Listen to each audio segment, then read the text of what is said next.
Hi everybody, Owen here, and welcome to week 2 of live groups. The first thing I want to ask you guys about today is really to get your feedback on that one page that we went over in live groups last week. This is the what is a live group sheet. It's a chance to talk about live groups, what they are, what the expectations are. Was that helpful? Was that a good tool for you? Let me know your feedback. It'll help us factor into whether or not we do it again. Now, I had a couple other things to talk about, but they're all about this week's discussion.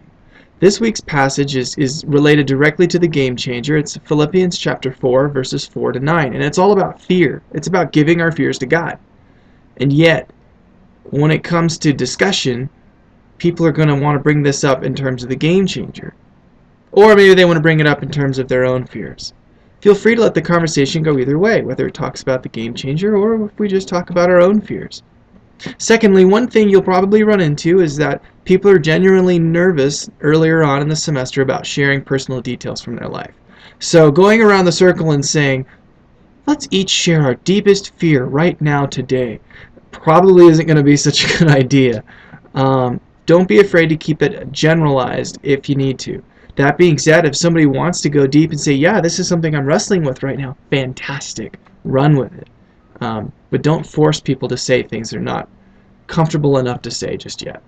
And then finally, one more trick with talking about fear and giving our fears to God.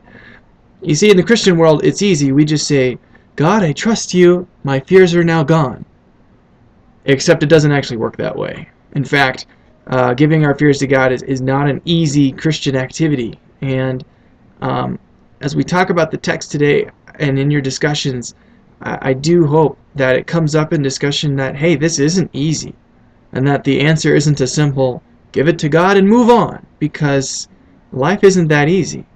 So don't be afraid to tackle that ambiguity and let people wrestle with, and wrestle out loud with the group. Why is this so hard? Why can't I just let it go? Could lead to some good discussion. Have a great afternoon. Talk to you later. Bye.